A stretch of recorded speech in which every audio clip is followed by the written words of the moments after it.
بسم اللہ الرحمن الرحیم۔ السلام علیکم۔ روزانہ واقعات سننے کے لیے اس چینل کو سبسکرائب کریں۔ ابن عرابی کہتے ہیں کہ حجاج بن یوسف کے عہد سلطنت میں قبیلہ بنی حنفیہ میں حجدر بن مالک نامی ایک بڑا ڈاکو تھا۔ سینکڑوں قتل و غارت کر چکا تھا۔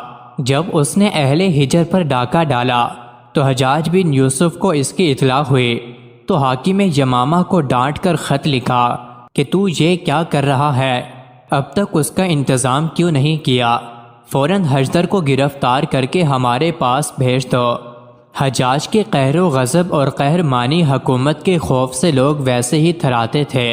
خط پہنچا تو حاکم یمامہ کو اپنی موت نظر آ گئی۔ قبیلہ بنی مرمود دینی حنظلہ کے ہوشیار اور بہادر لوگوں کو بلا کر ان کے لیے ایک بڑا انعام مقرر کیا کہ وہ حجدر کو قتل کر دیں یا قید کر کے لے آئیں۔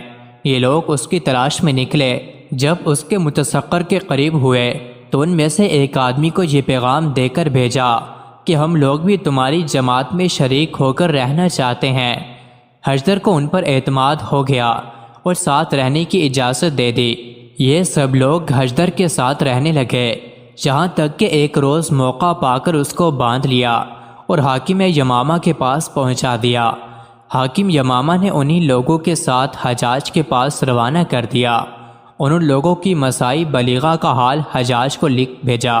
حجدر جب حجاج کے سامنے پیش ہوتا ہے اور اس کو یہ بھی معلوم ہوا کہ حجاج بن یوسف وہ خونخوار انسان ہے کہ 1,20,000 انسانوں کو باندھ کر قتل کر چکا ہے، مگر اس کی جرأت دیکھیے کہ جب حجاج نے اس سے پوچھا کہ تجھے اس راہزنی اور ڈاکہ ڈالنے پر کس چیز نے آمادہ کیا، تو کہا 3 چیزوں نے، ایک اپنے دل کی جرأت و شجاعت، دوسرے بادشاہ کا ظلم، تیسرے زمانے کے حوادث۔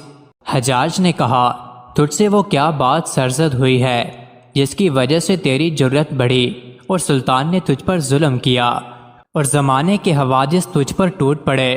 حجدر نے کہا امیر مجھے آزمائیں تو مجھے بہترین سیاسی شہسوار اور اپنی رعیت میں سب سے زیادہ خیر خواہ پائیں گے، اور یہ اس لیے کہ جب کبھی کسی سے میرا مقابلہ ہوا ہے تو میں نے اپنے آپ کو اس پر غالب پایا ہے۔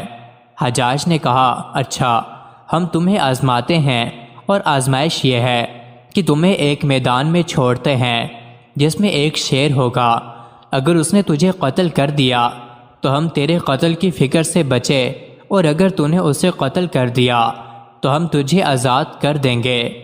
حجدر نے نہایت خوشی سے اس کو قبول کیا اور کہنے لگا یہ تو میری عین آرزو ہے، ضرور ایسا کیجئے۔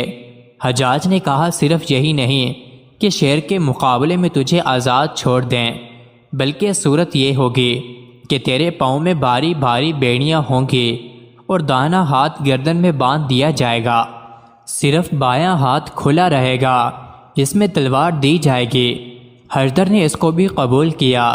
حجاج نے شیر کے آنے تک حجدر کو جیل خانے میں قید کر دیا اور اپنے ماتحت حاکم کو حکم دیا کہ ایک شیر کہیں سے گرفتار کر کے لایا جائے۔ حکام نے فوراً ایک ببر شیر مہیا کر دیا۔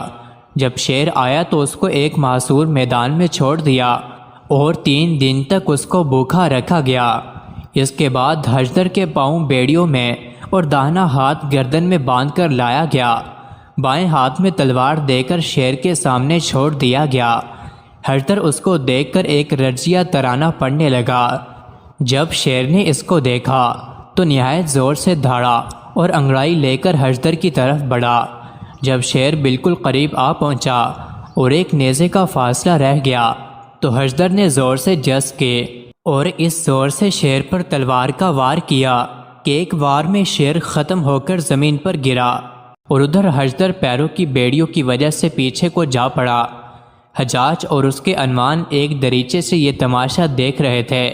سب نے نعرہ تکبیر بلند کیا۔ ادھر حجدر اٹھا اور حجاج سے خطاب کر کے فی البدیہ یہ اشعار پڑھے، اگر آپ نے میری موت کا قصد کیا تھا تو اے حجاج میں تیرے انعام کا بھی امیدوار ہوں۔ عورتیں تو یہ سمجھتی تھی کہ میں لوٹ کر نہ آؤں گا کیونکہ وہ شوہروں کی غیرت پر پورا بھروسہ نہیں رکھتی، اور میں نے سمجھ لیا تھا کہ اگر شیر کے مقابلے سے پہلو تہی کی تو حجاج کے ہاتھ سے نجات نہیں پا سکتا۔ حجاج نے کہا اب اگر تم چاہو تو ہم تمہیں بڑا انعام دیں اور چاہو تو تمہیں بالکل آزاد چھوڑ دیں۔ حجدر نے کہا کہ نہیں، میں امیر کے ساتھ رہنا چاہتا ہوں۔ چنانچہ حجاج نے اس کے لیے اور اس کے سب گھر والوں کے لیے بڑے بڑے وظائف مقرر کر دیے۔ مزید ایسی ہی ویڈیوز کے لیے چینل کو ضرور سبسکرائب کریں۔